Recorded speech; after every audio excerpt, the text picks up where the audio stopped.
Ya, chiquillos, ¿cómo están? Espero que estén bien.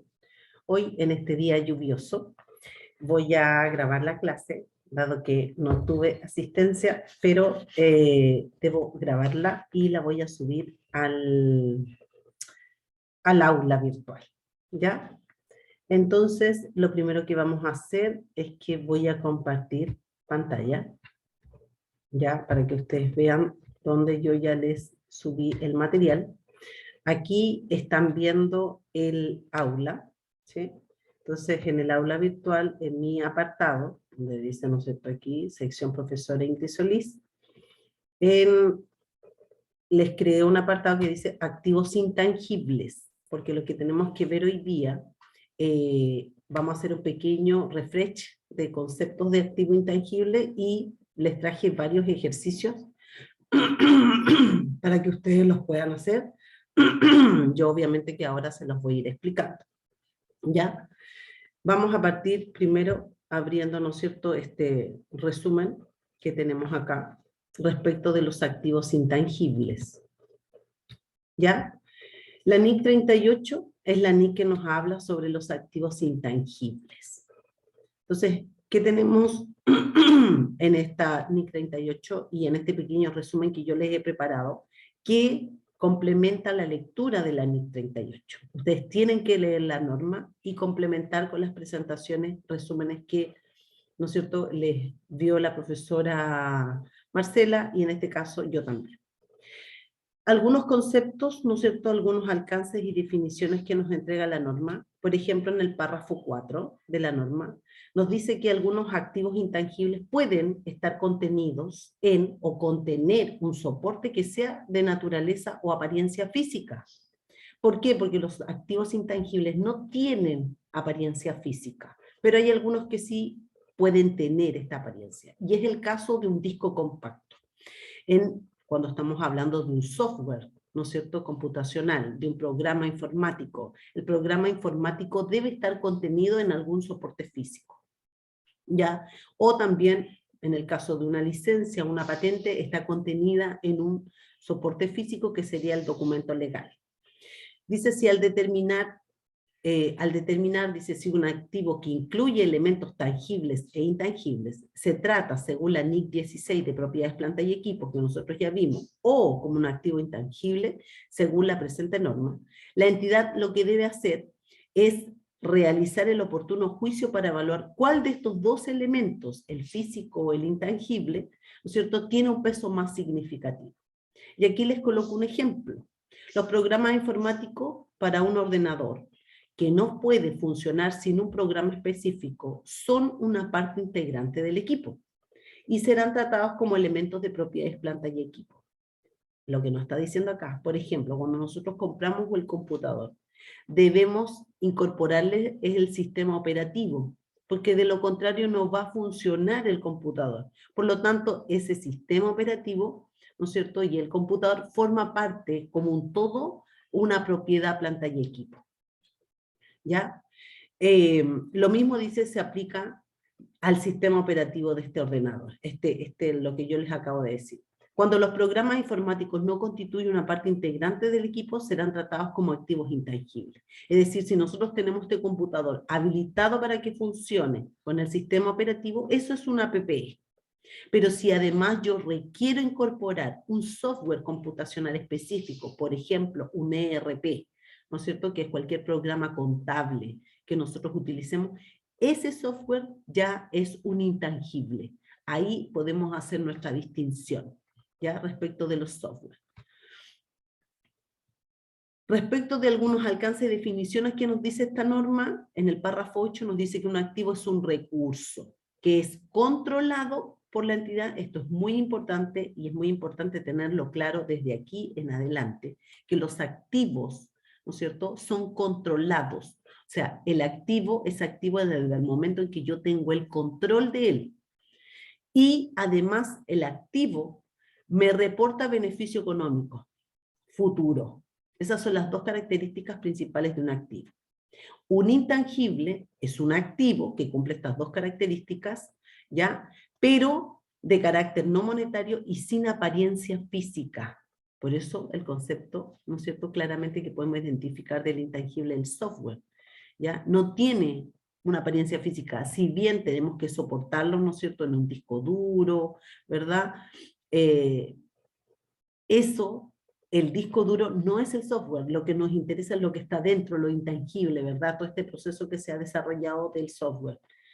Y otro concepto que también es importante que vemos en la NIC 38 es el concepto de amortización, que es lo que nosotros, haciendo un símil, ¿no es cierto?, con la NIC 16 de propiedades, planta y equipo, sería lo que es la depreciación, ¿ya? La amortización es la distribución sistemática del importe depreciable de este activo intangible durante los años de su vida útil. Se fijan que es muy similar a lo que nosotros hablamos de depreciación, el concepto de depreciación en PPE. Bueno, en la NIC 38 hablamos de amortización. También debe existir una base sistemática, ¿ya?, para ir reconociendo, ¿no es cierto?, este concepto. En el párrafo 10 al 17 de la norma nos dice que hay 3 atributos que debe cumplir un activo intangible. Y estos atributos es que el activo intangible debe ser identificable, controlado por la entidad y que reporte beneficio económico futuro. Que sea identificable quiere decir que puede ser separado este activo intangible. Como señala acá, es susceptible de ser separado o dividido de la entidad y vendido, cedido, etc. ¿Ya? Yo tengo el control, ¿no es cierto?, de ese activo, pero yo lo puedo separar de la empresa, ¿no es cierto? Lo puedo vender, lo puedo ceder, etc. Surge, como se señala aquí, de derechos contractuales u otros derechos legales, con independencia de que estos derechos sean transferibles o separables de la entidad o de otros derechos y obligaciones. Entonces, para que un activo intangible sea considerado como intangible, tiene que ser identificable. Yo tengo que tener esa capacidad de tomar este intangible y poder separarlo, venderlo, cederlo, etc. También tengo que tener el control. Ahí me voy al concepto básico de lo que es un activo. La entidad posee el poder de obtener los beneficios económicos futuros que procedan de estos recursos, que subyacen del mismo, y además puede restringir el acceso de terceras personas a tales beneficios. ¿Por qué? Porque yo tengo el control de ese activo. Por lo tanto, puedo decir quién tiene o no acceso a este activo. Y obviamente el mismo concepto de activo base es que me reporte beneficio económico futuro. Los ingresos ordinarios por ventas de productos y servicios, ahorro de costos y otros rendimientos diferentes que se deriven del uso de este activo por parte de la entidad. Entonces me está reportando un beneficio económico futuro, ¿ya? A través de ingresos ordinarios, ya sea por venta, ¿no es cierto?, de productos o servicios, también me reporta un beneficio económico futuro cuando yo obtengo un ahorro de costos o cualquier otro rendimiento que se derive del uso de este activo por parte de la entidad. Me está reportando a mí los beneficios económicos. ¿Cuáles son las características, no es cierto? O sea, dentro del concepto de las características del activo intangible, les puse acá algunos ejemplos, ¿ya? Todos estos que están acá son activos intangibles, ¿ya? Y pueden ser reconocidos como tales, siempre y cuando cumplan los 3 atributos críticos que indicamos anteriormente. Es decir, que sea identificable, que yo tenga el control y que me reporte beneficio económico futuro. Algunos ejemplos, ¿no es cierto?, de activos intangibles son los software computacionales, las patentes, los derechos de autor, las listas de clientes, las bases de datos, siempre y cuando sean separables, ¿ya? Las licencias, las franquicias, los derechos de comercialización y la propiedad intelectual. Aquí hay algunos ejemplos, ¿no es cierto?, hay más, de activos intangibles. Pero recuerden que tienen que cumplir las 3 características: separable, controlable y que reporte beneficio económico futuro. Respecto del reconocimiento y la medición inicial, el párrafo 21 de la norma dice que el activo se reconoce si y solo si es probable que sus beneficios económicos futuros fluyan hacia la entidad y que además el costo de ese activo se pueda medir de manera fiable. Es decir, yo voy a reconocer este activo intangible siempre y cuando, o sí y solo sí, me reporte beneficio económico futuro y estos fluyan hacia la entidad y el costo del activo intangible yo lo pueda medir de manera fiable. Un activo se mide siempre, inicialmente, al costo, ¿ya? Y ahí esto es muy similar, la determinación del costo del intangible a cómo determinamos el costo del APP, ¿ya? Yo ahora les voy a pasar a explicar esa parte. El costo del activo, que es adquirido de forma separada, ¿ya? Comprende el precio de adquisición. Y en este precio de adquisición nosotros incluimos lo que son aranceles de importación, los impuestos indirectos no recuperables que recaigan sobre la adquisición, después de deducir cualquier descuento o rebaja del precio, descuentos comerciales, descuentos por pronto pago, todo eso los descontamos. Entonces, en el costo de este intangible nosotros vamos a incluir los aranceles de importación y los impuestos indirectos que no sean recuperables, ¿ya? O sea, el IVA es recuperable, por lo tanto no debiésemos incluirlo, ¿verdad? Además de su precio de adquisición, todos estos costos directamente atribuibles a la preparación del activo para su uso previsto.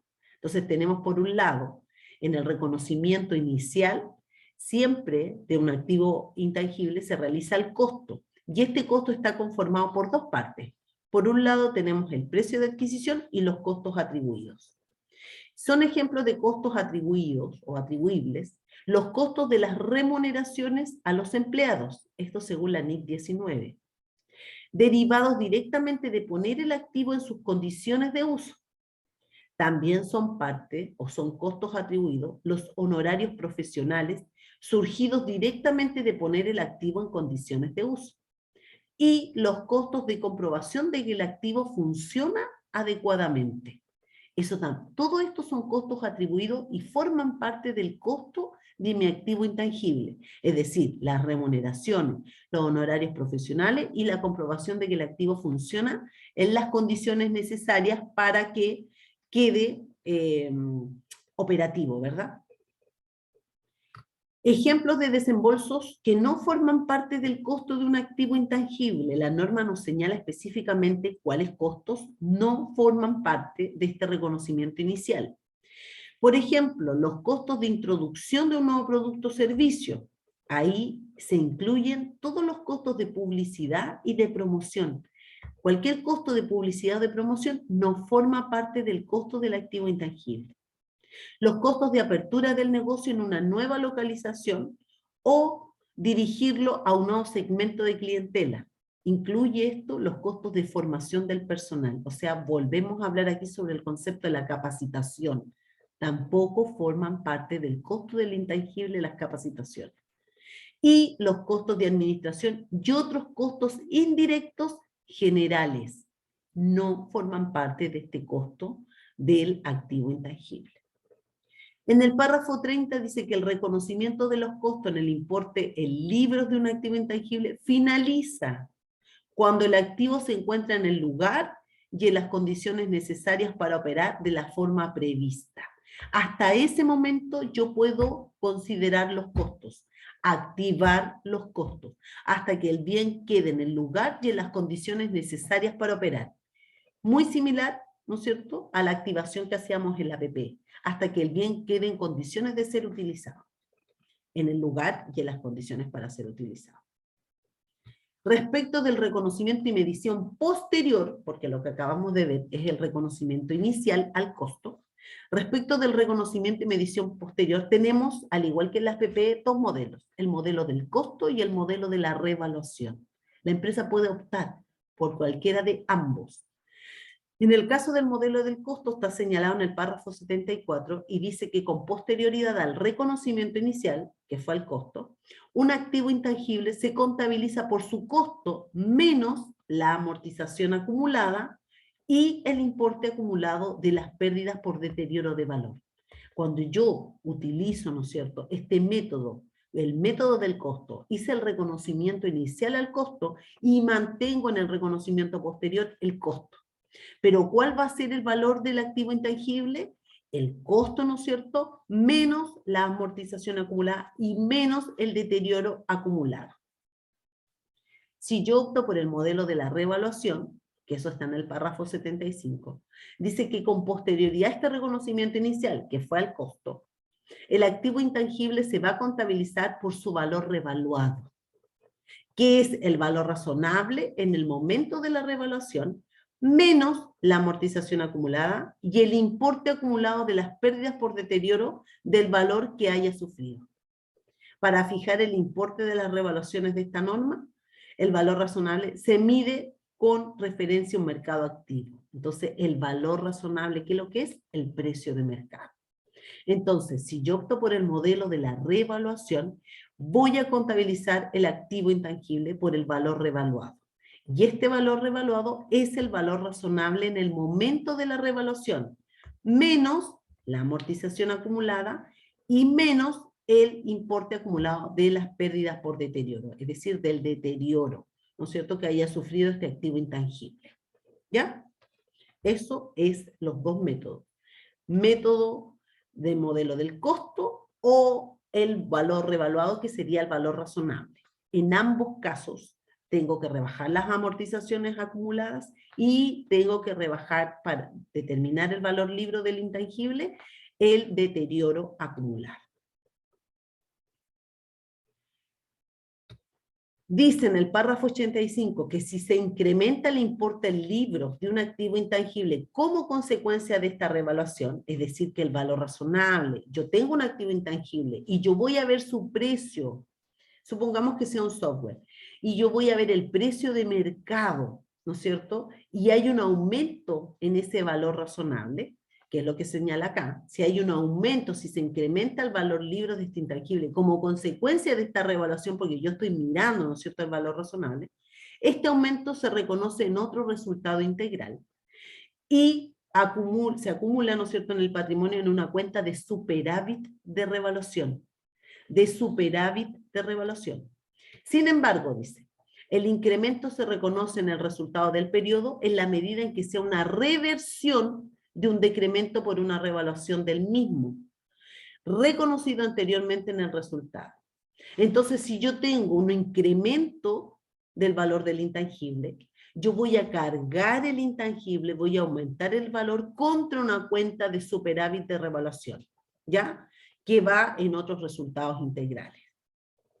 Pero si en el mismo periodo yo tuve una pérdida por revaluación, ¿verdad?, yo voy al mercado y ya el valor razonable ha disminuido, entonces yo lo que hago es reconocer esta pérdida por revaluación. Supongamos que esto pasó en marzo, pero en el mismo periodo aumenta nuevamente el valor, que es lo que me señala acá. Yo lo que hago no es reconocer en este caso, por el aumento del valor, el superávit, sino que como yo ya había reconocido una pérdida, lo que hago en el mismo periodo es reversar esta pérdida por revaluación. Eso es lo que me está señalando aquí. Sin embargo, el incremento se reconocerá en el resultado del periodo en la medida que sea una reversión de un decremento por una revaluación del mismo activo reconocido anteriormente en el resultado del periodo. Si yo estoy en el mismo periodo, en el mismo año, diferentes meses, y reconocí una pérdida por revaluación, rebajé el monto del intangible, ¿verdad?, porque estoy usando por el método de la revaluación. Pero en el mismo periodo, en el mismo resultado del periodo, obtengo un incremento del valor, lo que tengo que hacer no es este asiento, no es reconocer el superávit. Como yo ya tenía la pérdida, reverso la pérdida. Eso es lo que me está señalando el párrafo 85 de la NIC 38. Ojo con eso, ¿ya? No se olviden. En el párrafo 86 dice que cuando se reduzca el importe del libro de un activo intangible como consecuencia de una revaluación, dicha disminución se reconoce en el resultado del periodo. Es lo que acabamos de ver. Sin embargo, dice, la disminución se reconoce en otro resultado integral en la medida en que exista saldo acreedor en el superávit de revaluación en relación con ese activo. La disminución reconocida en otro resultado integral reduce el importe acumulado en el patrimonio contra la cuenta de superávit de revaluación. Es decir, si yo en un periodo, ¿no es cierto?, en un año, tengo un saldo en la cuenta superávit y experimento una reducción o un decremento del valor de mi activo intangible, yo no puedo reconocer una pérdida por revaluación, porque traigo un saldo en la cuenta superávit. Lo que tengo que hacer, al igual que en la PPE, es disminuir la cuenta superávit, porque la cuenta superávit, ¿no es cierto?, es para reconocer los incrementos. Si yo en el año anterior tuve un incremento y por lo tanto traigo un saldo de la cuenta superávit, y al año siguiente experimenta este intangible un decremento, una disminución de su valor razonable, de su valor de mercado, lo que yo tengo que hacer no es reconocer la pérdida, sino que disminuir este superávit. Por eso les coloco acá que esto es lo correcto. ¿Ya? Siempre y cuando, tal como se señala acá, yo traigo un saldo en la cuenta superávit. Si tengo un saldo, vuelvo a repetir, en la cuenta superávit, ¿no es cierto?, producto de un incremento que tuve en el valor razonable de mi activo intangible, al año siguiente lo que yo tengo que hacer no es reconocer una pérdida por revaluación, sino disminuir ese superávit. ¿Ya?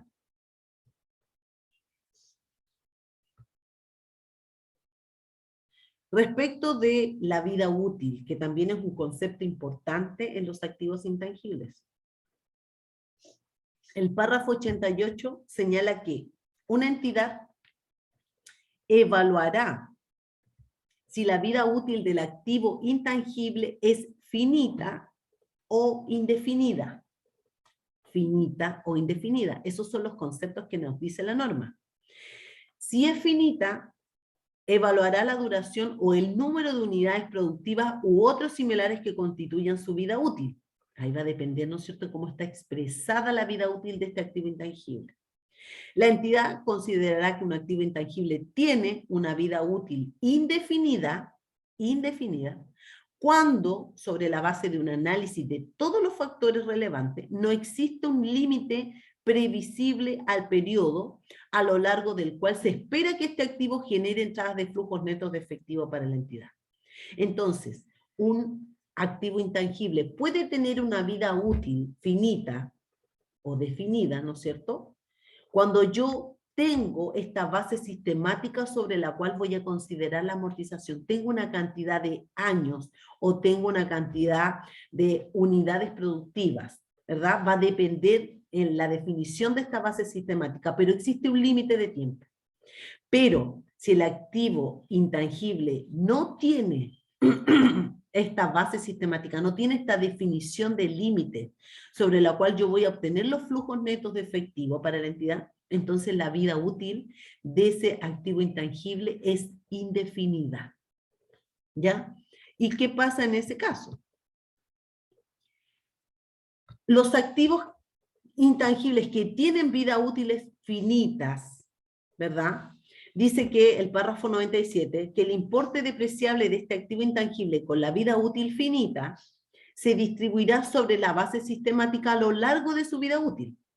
La amortización comienza cuando el activo está disponible para su uso, es decir, cuando se encuentra en la ubicación y en las condiciones necesarias para que pueda operar de la forma prevista, y la amortización cesa en la fecha más temprana entre aquella en que el activo se clasifique como mantenido para la venta, y ahí nos vamos, ¿no es cierto?, a lo que hemos hablado de la NIF 5, o la fecha en que se produzca la baja en las cuentas del mismo. Ahí termina, ahí expira la vida útil. Entonces la vida útil, ¿no es cierto?, de un activo intangible, cuando es finita, quiere decir que yo tengo definida cuál es la vida útil. Todo el periodo en el cual me va a reportar flujos de efectivo, ¿no es cierto?, un beneficio económico hacia la empresa. Entonces, esa vida útil va a terminar cuando yo decida ya no seguir con el activo intangible y lo voy a traspasar a un activo mantenido para la venta, aplicando, ¿no es cierto?, la NIF 5, tal como yo les enseñé en las propiedades planta y equipo. O cuando simplemente yo haga la baja, ¿no es cierto?, de este activo intangible. Hasta ahí termina, ¿no es cierto?, ahí termina la vida útil de este activo intangible que tiene una vida útil finita. ¿Qué pasa con los activos intangibles que tienen vida útiles indefinidas? Estos activos intangibles no se amortizan. Y por algo muy sencillo, porque no sabemos los años de vida útil que tienen. Por lo tanto, no podemos realizar esta amortización. ¿Qué nos queda en este caso y que nos señala la norma? Es estar revisando constantemente si se produce algún cambio en la vida útil. Es decir, si un activo intangible que tiene una vida útil indefinida, es decir, que yo no puedo estimar con certeza cuánto tiempo es el que el activo intangible me va a reportar este beneficio económico futuro, o estos flujos, ¿no es cierto?, de efectivo hacia la organización, yo tengo que estar revisando constantemente si esta vida cambia. Si un activo en inicio tiene una vida útil indefinida, pero al pasar de los años yo puedo definir que este activo le quedan 3, 4, 5 años más de vida útil, en ese momento, ¿no es cierto?, aparte de estar constantemente evaluando estos activos intangibles con este tipo de vida, en ese momento yo debo comenzar con la amortización, ¿ya? Pero si en un principio la vida útil es indefinida, no la puedo determinar, por lo tanto no puedo amortizarlo. Pero debo estar monitoreando constantemente si experimenta algún cambio en la vida útil y pasa de indefinida a finita. Y si llega a pasar a finita, debo comenzar con la amortización. Antes no, porque no tengo un periodo, ¿no es cierto?, sobre el cual amortizar. Pero si ya se produce el cambio, si yo la estoy monitoreando constantemente, que es lo que me dice la NIC 38, yo debo realizar el cambio cuando tenga vida útil finita y debo comenzar en ese momento con la amortización. Antes de eso no, como les decía, porque no tengo el número de periodos sobre el cual amortizar, porque no tiene una vida útil definida, ¿verdad? Finita, tiene una vida útil indefinida. ¿Ya? Eso es respecto de la presentación que ustedes tienen ahí en el aula. Esto no, esto lo elimino porque esto es de la otra clase. Esto también es de la otra clase. ¿Ya? Y me voy acá. Oh, perdón. Entonces, ¿qué más les dejé acá? Además del resumen. Les dejé la guía 1, ¿ya? Que la vamos a revisar ahora. En esta guía número 1, ¿verdad? Hay un ejercicio. Hay 2 ejercicios, en realidad. 2 ejercicios de NIC 38 que los vamos a ver ahora. El primero dice, la empresa Golden S.A. está en proceso de compra de un programa informático específico para apoyar la producción en la empresa que permita mantener los productos acorde a los requerimientos de calidad. Esto va a permitir a la empresa reducir costos en la fabricación y además generar ingresos debido a la posibilidad de apertura al mercado internacional. Un buen beneficio, ¿verdad? Los desembolsos que se han realizado son, acuérdense que estamos comprando, ¿no es cierto?, un programa informático específico que va a significar que le reporte un beneficio económico a la empresa. Por lo tanto, está cumpliendo la primera característica, ¿verdad? Es controlable porque lo estamos comprando, me va a reportar beneficio económico futuro y es separable porque lo estoy comprando, ¿ya? Ahora lo que me falta es para el reconocimiento. Acuérdense que en el reconocimiento se realiza sí y solo sí yo puedo medir su costo con fiabilidad. Entonces lo que tenemos que hacer ahora es medir ese costo. Los desembolsos que hemos realizado son, primero, el valor de la licencia, la que incluye, ¿no es cierto?, este programa informático. Eso tiene un costo de 2,5 millones. Los honorarios del experto ingeniero informático que va a realizar su implementación. Esos costos son de 300,000 pesos. Se contrata además a un ingeniero informático por 1 año para soportar y continuar el programa, y eso tiene un costo de 300,000 pesos mensuales. Ojo aquí, porque ¿qué nos dice? Que yo considero como costo, ¿no es cierto?, atribuido. Acuérdense que en el costo del activo intangible tengo el costo de adquisición y los costos atribuidos. Los costos atribuidos son aquellos necesarios para que el bien quede en condiciones y en el lugar, ¿no es cierto?, para que pueda ser utilizado de acuerdo a lo requerido por la empresa. Entonces, en este caso, este ingeniero informático que los vamos a contratar por un año para que haga soporte y mantenimiento, ¿debiese ser parte del costo de este intangible? ¿Qué creen ustedes? Analicen eso, porque está por un año, excede el periodo en que el bien queda en condiciones de ser utilizado. Por lo tanto, no es activable. No forma parte del costo de este activo intangible.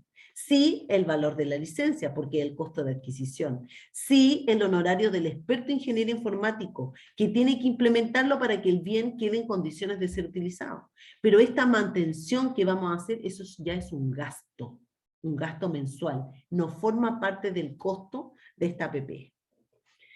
Honorarios a los informáticos que deben ajustar los parámetros a las condiciones de producción de la empresa.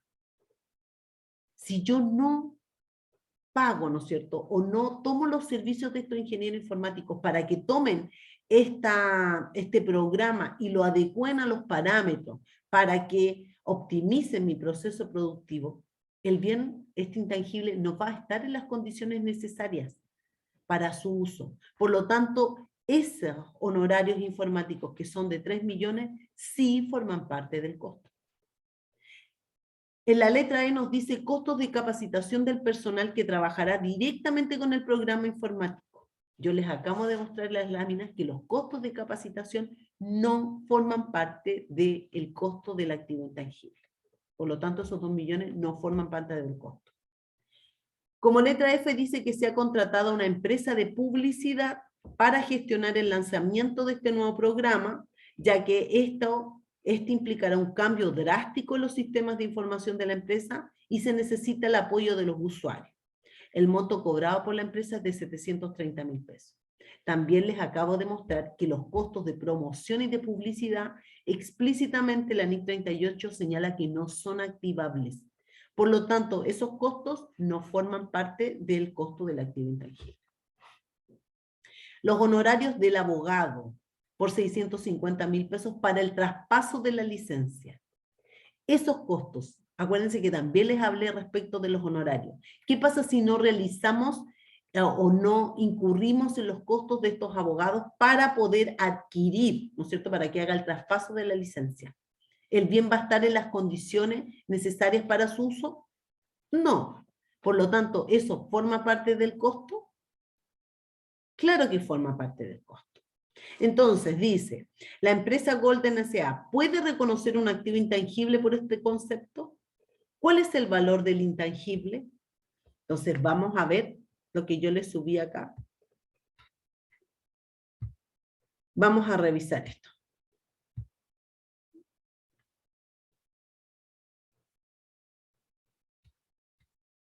Listo. Aquí en este cuadrito, muy sencillo, ¿no es cierto? Tenemos por un lado los conceptos, el valor de la licencia, que dijimos que eran 2,5 millones, sí forma parte del costo, ¿no es cierto? Y de hecho contabilizamos, cargando la cuenta software, computacional o software, como ustedes quieran, contra banco por el pago por los 2,5 millones, por el pago de la licencia. Después los honorarios de este ingeniero, ¿verdad?, que hemos tenido que pagar para que deje el bien en condiciones de ser utilizado. También forma parte del costo, porque si no el bien, este activo intangible, no queda en las condiciones necesarias para su utilización.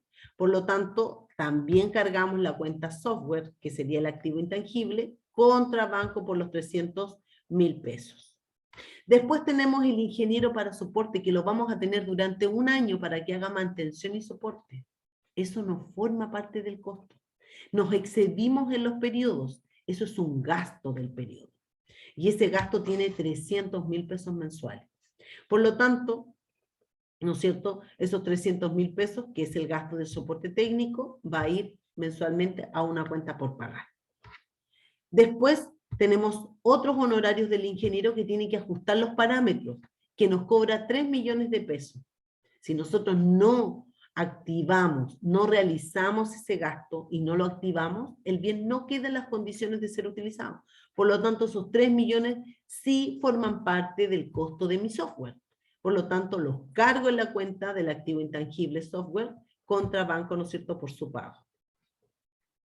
Después, como les dije, había una capacitación del personal, ¿no es cierto?, para que aprendiera a utilizar este software. Esas capacitaciones no forman parte del costo, por lo tanto esos 2 millones van contra la cuenta de resultado del periodo, gasto de capacitación, contra honorario por pagar. Tenemos también la publicidad, que explícitamente la norma señala, publicidad y promoción no forman parte del costo de un activo intangible, sino que son gastos del periodo. Tenemos ahí 730.000 pesos como gasto de publicidad contra una cuenta por pagar. Y por último, los honorarios del abogado, para poder hacer el traspaso de la licencia, que son necesarios para poder tener el control, ¿no es cierto?, de este software, de este activo intangible. Por lo tanto, sí forman parte del costo. ¿Y qué es lo que hacemos con esos 650.000 pesos? Me parece que eso me faltan aquí, el asiento. Sí forman parte de este costo, por lo tanto, tenemos que también contabilizar. Déjenme que aquí falta ese, porque, no, acá arriba está, perdón. Aquí está, ¿no es cierto? Los 650.000 contra el honorario por pagar, que serían los 650.000. Por lo tanto, si sumamos, ¿no es cierto?, todos estos valores, ¿cuál es el costo de mi activo intangible? 6.450.000.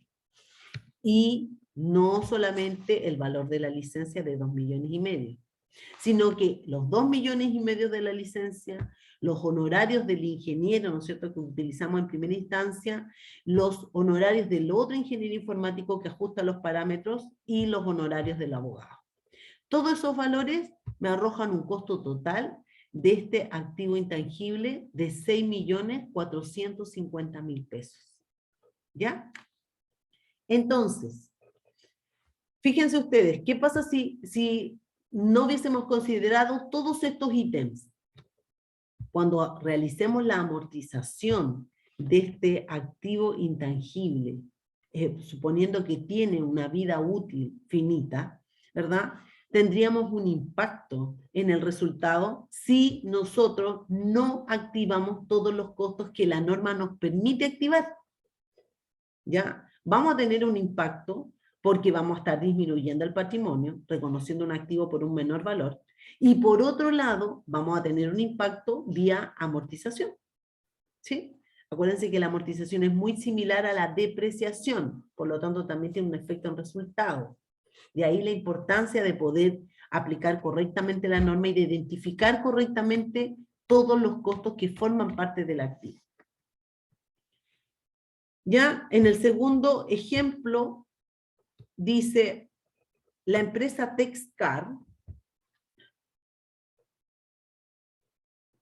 posee en sus libros un activo intangible identificable valorado en 5 millones de pesos, con una vida útil de 10 años, o sea, un activo intangible que tiene una vida útil finita. Asociado a él se encuentra una amortización acumulada de 2 millones. Al final de este periodo y por condiciones tecnológicas, se ha observado que el valor de mercado de este intangible se ha reducido. Debido a lo anterior, la empresa decide determinar el valor recuperable del activo. Y como datos, obtiene el valor razonable, menos los costos asociados a la venta, que es de 2,5 millones, y también el valor de uso, que es de 2 millones de pesos. La pregunta es, que quiere aclarar la gerencia es, ¿el activo se ha enfrentado a un deterioro de valor? Si es así, ¿cómo se reconoce según la nueva normativa y cuál es el importe de este deterioro? Entonces, si la empresa está optando por el método, ¿no es cierto?, de la revaluación, acuérdense que el reconocimiento inicial se realiza al costo, y en el primer ejercicio hemos determinado el costo de adquisición más sus costos atribuidos. Tenemos el costo. En este caso, la empresa en la medición y en el reconocimiento posterior está optando por el método de la revaluación.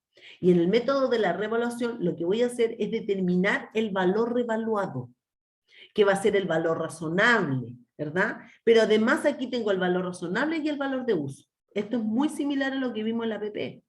Por lo tanto, ¿qué es lo que tengo que hacer?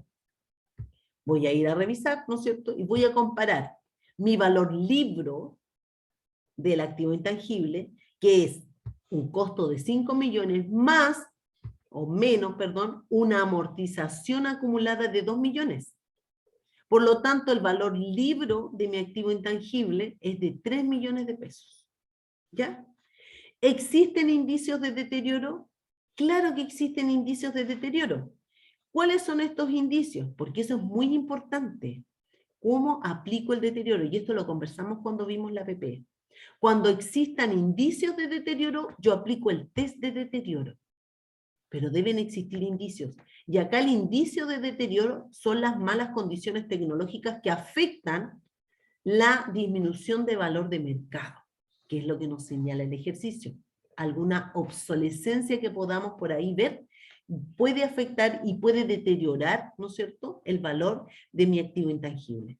Por lo tanto, aplicamos test de deterioro y para aplicar el test de deterioro lo que tengo que hacer es determinar este valor recuperable. ¿Cómo determino el valor recuperable? Tengo dos valores. Tengo el valor razonable, que es el valor de mercado, un software en las mismas condiciones, ¿no es cierto? En el mercado sale 2 millones y medio. Versus el valor de uso. ¿Cuál es el valor de uso?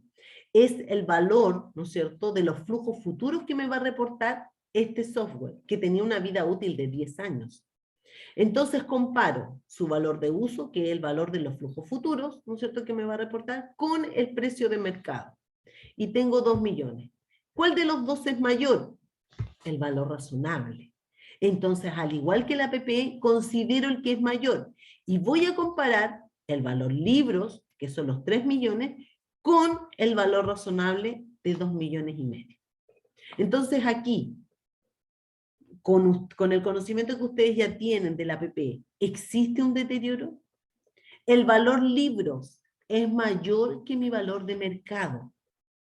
¿Existe un deterioro? ¿Existe una sobrevaloración del activo? Claro que sí. Tal como se señala acá abajo, ¿no es cierto? Si el valor libros es menor, que no es este caso, que este valor recuperable, que es el mayor entre el valor razonable y el valor de uso, no tenemos un ajuste. Pero como es este caso en que el valor libro, 3 millones, es mayor que el valor recuperable, que son 2 millones y medio, sí se debe reconocer el deterioro del valor como una pérdida. Por lo tanto, si comparamos mi valor libro, que son los 3 millones de pesos, versus este valor recuperable, que nace de la comparación entre el valor razonable, ¿no es cierto?, que es el valor de mercado, y el valor de uso, el mayor, ¿no es cierto?, son 2 millones y medio, efectivamente tengo un valor libro mayor que el valor recuperable.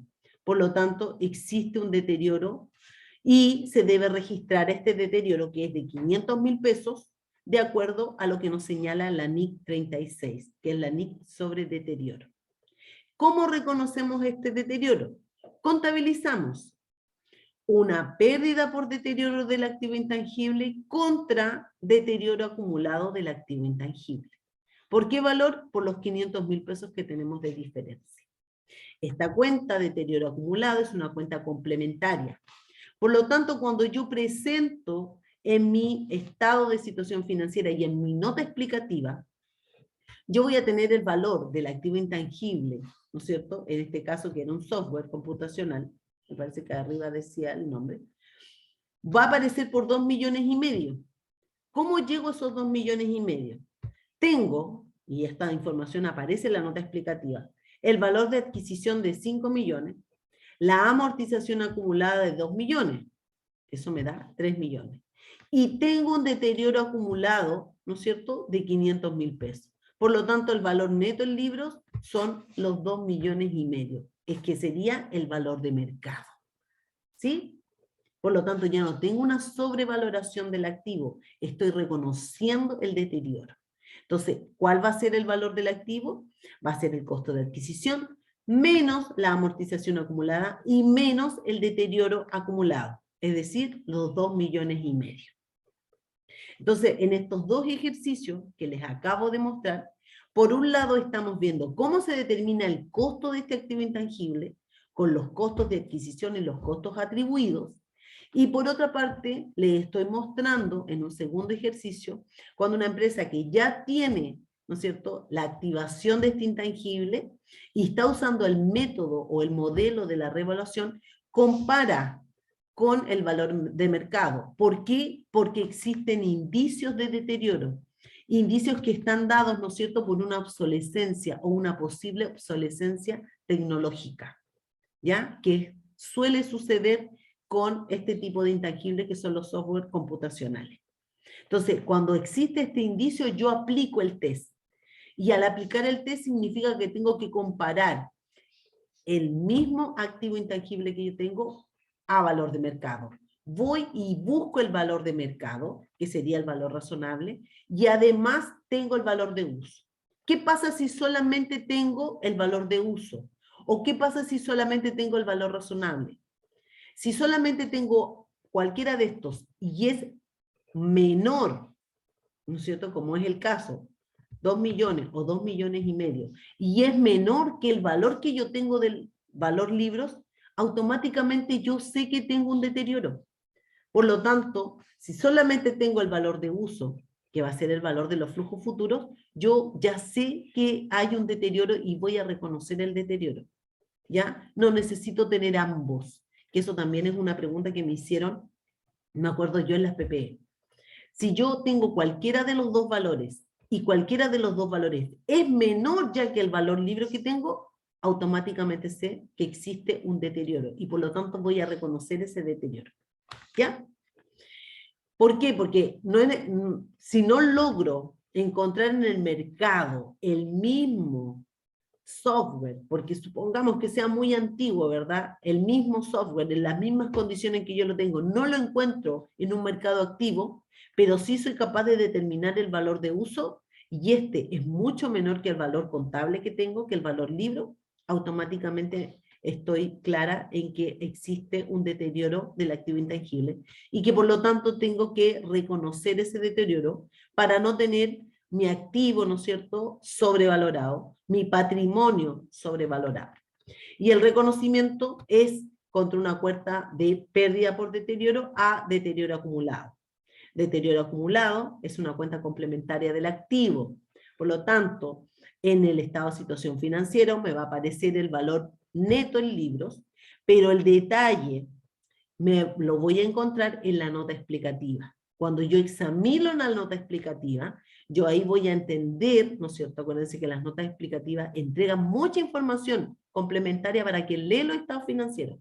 Entonces, en la nota explicativa yo voy a tener, voy a poder evaluar, decir, este software cuando se compró les costó 5 millones, lo han amortizado, ¿no es cierto?, por 2 millones de pesos, y además experimentó un deterioro. O sea, hicieron una comparación, ¿verdad?, con el valor razonable o con el valor de uso, y el valor, ¿no es cierto?, estaba sobrevalorado, el valor libro, por lo tanto, ellos reconocen aquí un deterioro de 500.000 pesos.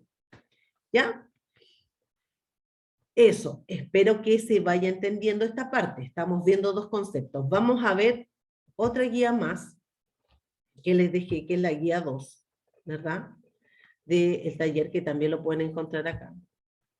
Y esta guía, ¿no es cierto?, tiene aquí los conceptos. Entonces, en el caso 1 dice, una entidad tiene dos recursos claves a saber. Dice, letra A, las aplicaciones informáticas personalizadas que han sido desarrolladas internamente y que se encuentran patentadas. Patentadas.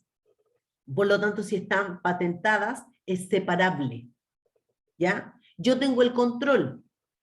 Y además, obviamente, que estas aplicaciones informáticas, ¿no es cierto?, que han sido desarrolladas de manera interna y que están patentadas, me están reportando un beneficio económico futuro. Se cumplen las tres condiciones o las tres características del activo intangible. Por lo tanto, ¿esto puede ser reconocido como un intangible? Claro que puede ser reconocido como un intangible. Pero en el caso B, que dice que el conocimiento poseído por el personal que la utiliza, al personal se le exige avisar con un mes de antelación en caso de renuncia al contrato. Ahí, ese conocimiento que existe respecto de estas aplicaciones informáticas que han sido desarrolladas al interior de una organización, ¿es también un activo intangible? En este caso, no puede ser considerado como activo intangible. Díganme ustedes, ¿cómo puedo medir fiablemente el valor? No lo puedo medir con fiabilidad.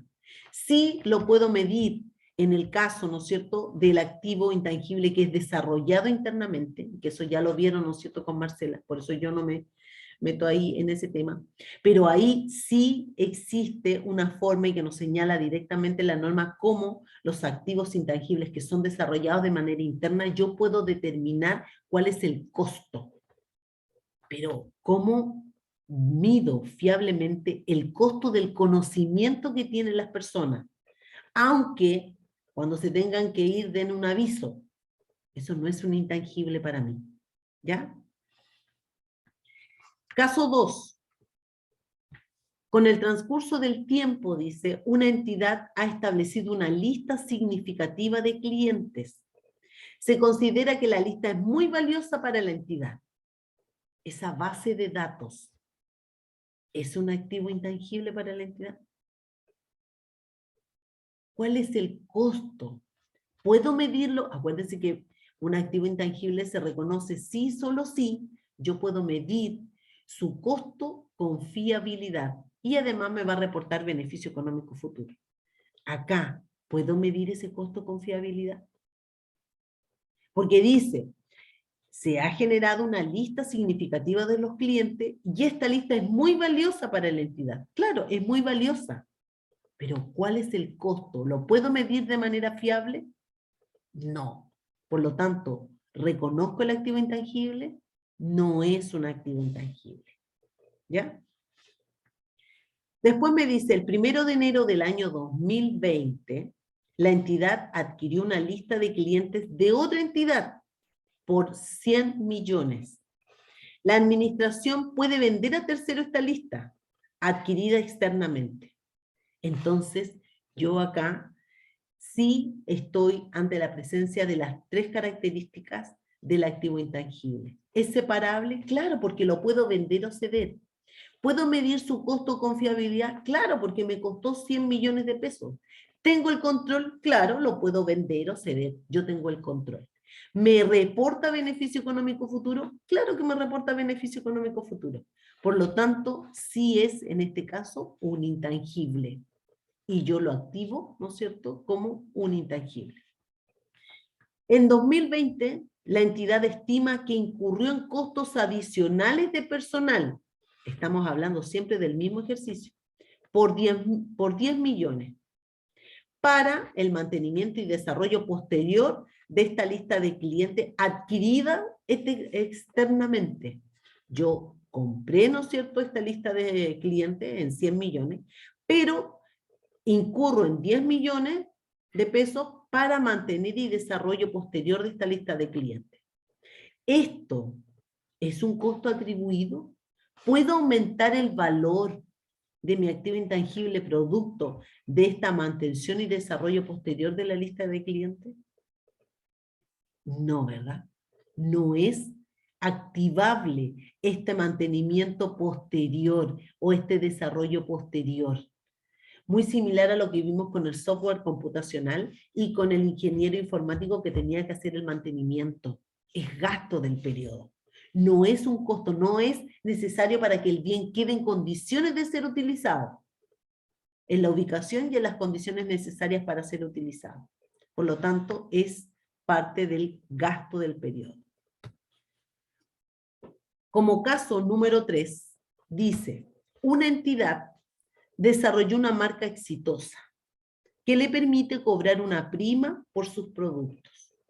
La entidad continúa gastando grandes sumas para el mantenimiento de esta marca y para continuar su desarrollo. Por ejemplo, patrocinando eventos deportivos, locales, eventos culturales exclusivos y publicitando la marca.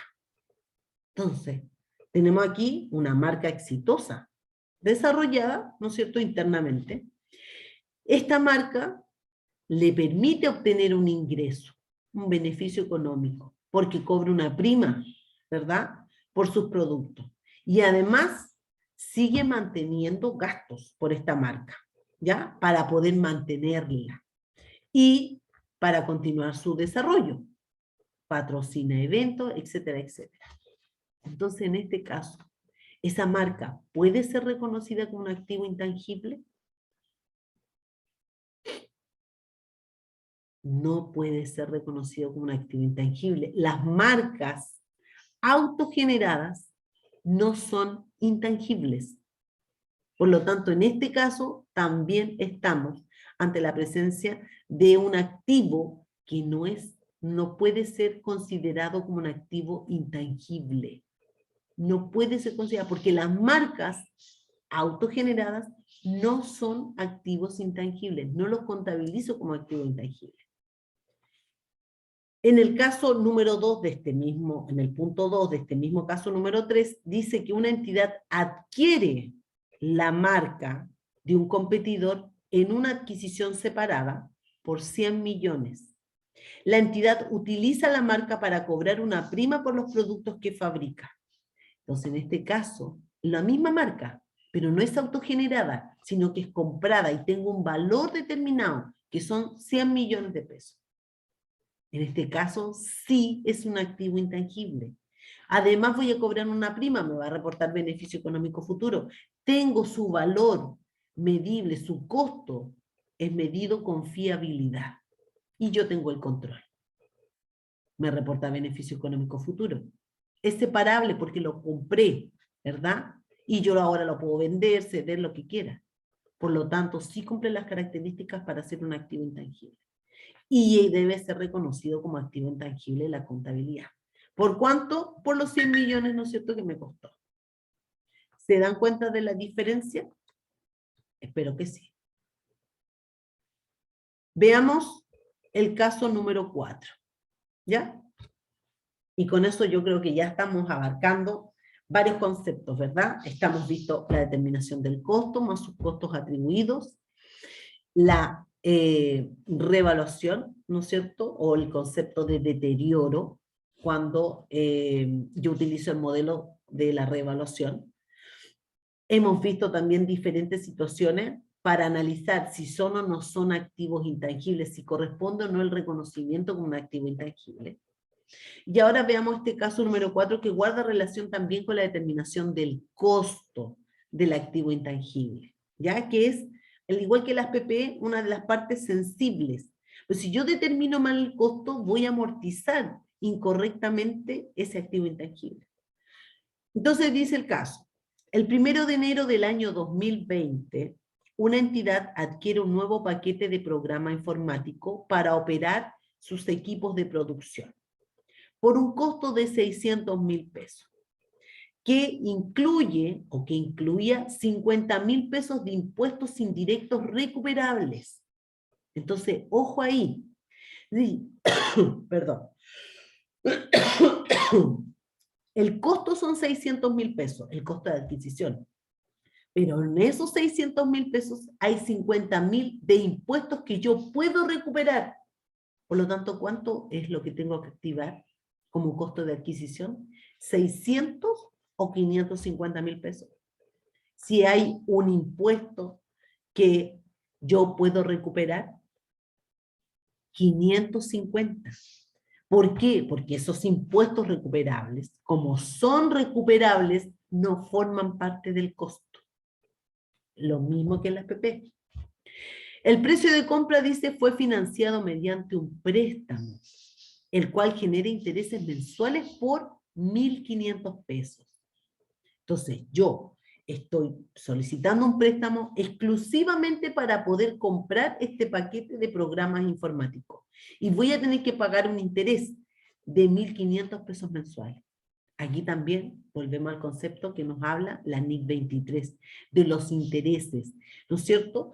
Cuando yo pago estos intereses, ¿no es cierto?, he solicitado un préstamo para adquirir un activo apto. ¿Qué es lo que es un activo apto? Que es un activo que requiere un proceso para que quede en condiciones de ser utilizado en el lugar o en las condiciones que la gerencia ha establecido. Entonces, la NIC 23, recuérdense, nos señala que en estos casos, esos intereses sí pueden ser activados, tanto en la PPE como en el activo intangible. Yo solicité un préstamo exclusivamente para la compra de este activo intangible. Este activo intangible es un activo apto y por lo tanto, como activo apto, requiere de un proceso, ¿verdad?, para que queden las condiciones y en la ubicación necesaria para poder ser utilizado. Por lo tanto, se generan intereses mensuales de 1.500. Fíjense que el día 1 de enero del 2020 se adquiere este nuevo paquete informático, ¿ya? En enero también del 2020, la entidad incurre en los siguientes costos al personalizar el programa informático para que se adapte a los sistemas utilizados por la entidad. Aquí estamos hablando de costos atribuidos.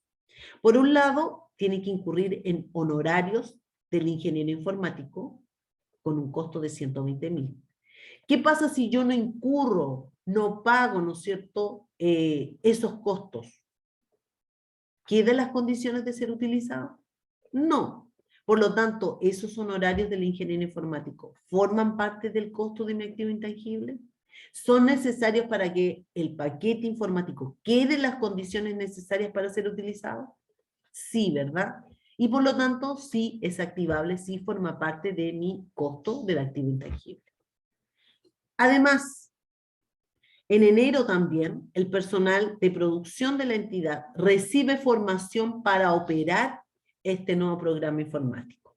Y estos costos incluyen valor del curso de capacitación a los usuarios de 7.000 pesos y remuneración del personal correspondiente a las horas de formación de 3.000. Estas capacitaciones forman parte del costo de mi activo intangible. Se lo señalé explícitamente que no, ¿verdad? Por lo tanto, esos 10.000 pesos no forman parte del costo de mi activo intangible. En febrero, mes siguiente, ya me pasé todo enero, ahora me paso a febrero. Acuérdense que lo compré el 1 de enero. En febrero dice, el equipo de producción de la entidad probó el programa informático y el equipo de tecnología de la información realizó otras modificaciones necesarias para que el equipo funcionara como deseaba la gerencia. En la fase de prueba se incurren los siguientes costos. Materia prima, 24.000 pesos, mano de obra, 11.000 pesos, y costos indirectos de fabricación, que corresponde a la depreciación de los equipos mientras se utilizan para realizar las modificaciones, 5.000 pesos. Hay una venta además de los productos fabricados en este proceso de prueba de 3.000 pesos. Entonces, estos costos que también se los expliqué en la PPT, estos costos necesarios, estos costos de la prueba, forman parte también del costo del intangible. Por lo tanto, acá tenemos, ¿no es cierto?, 24.000 más 11.000 son 35.000, más costos indirectos de fabricación 5.000, son 40.000 pesos, como parte de costo, porque los costos de la prueba, al igual que las PP, forman parte del costo del activo intangible. Pero ojo, que en este proceso de prueba hay una venta y hay un ingreso de 3.000 pesos. Por lo tanto, ese ingreso yo tengo que disminuirlo a estos 40.000 pesos del costo. No es un costo total, los 40.000 pesos, porque obtuvo un ingreso de 3.000. Por lo tanto, el costo serían solamente los 37.000 pesos, ¿verdad? El nuevo programa informático está listo para utilizarse el 1 de marzo del 2020. Y ojo, cuando yo lo compré, que fue el 1 de enero, solicité este préstamo con un interés mensual de 1.500. Entonces pagué todo enero y todo febrero. Tengo 2 meses de intereses. Por lo tanto, también debería reconocer esos intereses, ¿no es cierto?, por un monto de 3.000 pesos. Sin embargo, dice, dado los niveles bajos de pedido iniciales, la entidad sufre una pérdida por 23.000. al hacer funcionar el programa informático durante el mes de marzo. O sea, lo hace funcionar y tiene una pérdida de 23.000. ¿Cuál es el costo del programa informático en el reconocimiento inicial? Entonces, en esta tablita tenemos el valor de adquisición, que es 600.000 pesos, pero que incluye 50.000 pesos por concepto de impuesto recuperable. Solamente va a formar parte del activo, como costo del activo intangible, los 550.000, porque no forman parte del costo los impuestos recuperables. En este caso, son 50.000 pesos. Eso no puede ser parte del costo porque lo voy a recuperar a través de otra vía. Por lo tanto, no puedo llevarlo como costo del activo intangible. Los intereses bancarios, que eran de 1.500 pesos. ¿Por qué se pueden activar? Porque se cumple con lo dispuesto en la NIC 23. Es un activo apto que tiene un periodo de 2 meses de desarrollo. Yo pedí un préstamo exclusivamente para adquirir este paquete de informático. Por lo tanto, esos intereses, hasta que el bien quede en condiciones de ser utilizado, yo los puedo activar.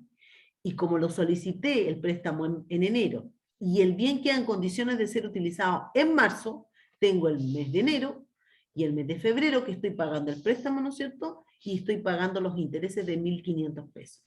Por lo tanto, 1.500 por 2 meses son los 3.000 pesos, 3.000 pesos que puedo activar por concepto de intereses financieros. El ingeniero informático. Este ingeniero informático, ¿no es cierto?, que adapta este software para que pueda ser utilizado, ¿no es cierto?, que personaliza este paquete informático y para que se pueda utilizar, para que queden las condiciones de ser utilizado en base a las necesidades que tiene la empresa, también forma parte del costo. Pues de lo contrario, no va a quedar en las condiciones de ser utilizado. Por lo tanto, sí lo puedo activar.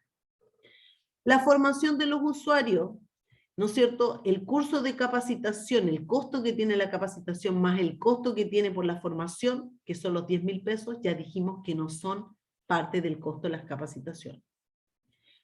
En la fase de prueba, que la fase de prueba sí es parte, sí se puede activar. Tenemos costos de materiales, de mano de obra y la depreciación de los equipos como un costo indirecto de fabricación. Pero además obtuvimos una venta de 3.000 pesos, un ingreso. Por lo tanto, aquí el costo, ¿no es cierto?, solamente serían los 37.000 pesos. O sea, 24 más 11 más 5 menos los 3.000 pesos. 40.000 menos 3.000, 37.000. ¿Y qué pasa con esa pérdida del primer mes de producción? El bien ya está siendo utilizado. Los costos son hasta que el bien queda en condiciones de ser utilizado. Si después yo lo utilizo, empiezo, ¿no es cierto?, a hacer uso de este paquete informático y se genera una pérdida, eso ya forma parte de gastos del periodo. No está hasta antes de que el bien quede en condiciones de ser utilizado. Por lo tanto, esos 23.000 pesos son gastos del periodo, no son activables. Si el bien yo ya lo terminé, ya quedó en las condiciones de ser utilizado, hasta ese momento yo lo activo. Todos los costos que incurrí hasta esa fecha pueden ser activados. Con posterioridad que el bien quede en condiciones de ser utilizado, ya son gastos. En este caso, esta pérdida que se señala aquí de 23.000 pesos, al hacer funcionar el programa informático durante el mes de marzo, se asume como gasto del periodo. ¿Ya? Y quedaría ahí como gasto del periodo. Por lo tanto, son parte del costo, ¿no es cierto?, 710.000 pesos. ¿Y ahí cómo sería el asiento contable? El software informático, ¿no es cierto?, contra la forma de pago, una cuenta por pagar o banco, ¿no es cierto?, como se esté pagando. ¿Por qué monto? Por 710.000 pesos. Y estos gastos del periodo van a ir contabilizados como gastos del periodo, en este caso, ¿no es cierto?, los honorarios o la formación, los gastos de capacitación, que serían los 10.000 pesos contra banco o contra una cuenta por pagar, y la pérdida, ¿no es cierto?, que tendríamos un gasto, ¿no es cierto?, por pérdida, ¿no es cierto?, en la producción, también contra una cuenta por pagar o un banco, ¿no es cierto?, si se pagó de manera efectiva en ese momento. O una cuenta por pagar si es que tenemos alguna deuda posterior, tenemos una obligación. ¿ya? Lo importante es que ustedes sean capaces de determinar correctamente el costo.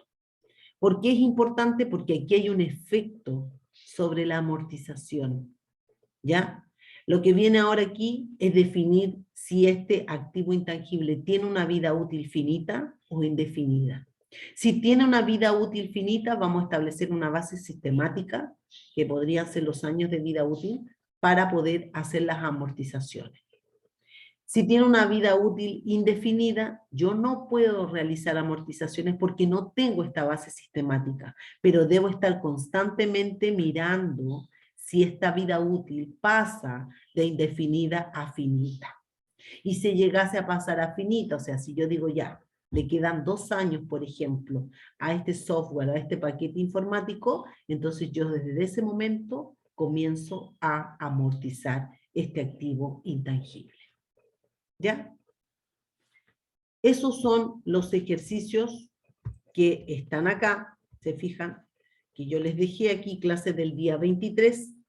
Aquí mismo les voy a subir esta grabación y además voy a habilitar un foro para que ustedes me hagan consultas si tienen alguna duda respecto de lo que yo les acabo de mostrar.